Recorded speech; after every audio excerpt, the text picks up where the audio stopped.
पुष्पी ने रूहानी को दिया बड़ा चैलेंज। अब वह किसी भी कीमत पर रूहानी को घर से बाहर निकालकर ही मानेगी। माँ होने का फायदा उठाकर पुष्पी रचेगी नई साजिश। जी हाँ दोस्तों, सीरियल इश्क जुनूनी में आ चुका है एक जबरदस्त नया मोड़। दोस्तों, कहानी में देखने को मिलेगा कि माँ यानी पुष्पी का सिर गिरने की वजह से फूट जाता है और वह बेहोश हो जाती है। इसके बाद गुरु माँ को उठाकर बेड पर लिटाता है और घर के सभी लोग उनका ख्याल रखने लगते हैं।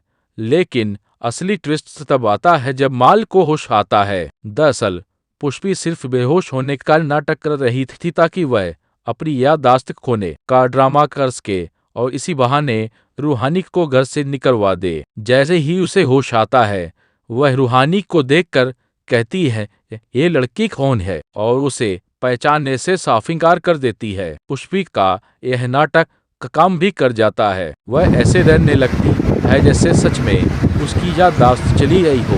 यह देखकर नागेश्वर चौधरी गुस्से में आ जाते हैं और गुरु से कहते हैं कि रूहानी को वहां से ले जाए। इसके बाद गुरु रूहानी को कमरे से बाहर ले जाता है।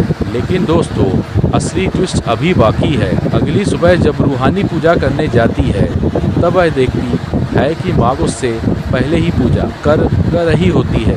जैसे ही माँ भगवान की मूर्ति को माला पहनाने लगती है, रूहानी उनके हाथ से माला छीन लेती है और कहती है, भले ही यहाँ कोई आपको पहचान नहीं पा रहा, लेकिन मैं जानती हूँ कि आप ही पुष्पी मासी हैं। तभी पुष्पी मुस्कुराते हुए कहती है, सही कह रही हो कुसुम, मैं सबकी नज़रों से बच सकती हूँ लेकिन रूहानी की नज़रों से नहीं। लेकिन तुम भी याद रखना, मैं तुम्हें इस घर से निकाल कर ही रहूँगी। अब देखने वाली बात होगी कि माँ बनकर रह गई पुष्पी रूहानी के खिलाफ कौन सी साजिश रचेगी और रूहानी कैसे सबके सामने सच साबित करेगी कि ये उनकी माँ नहीं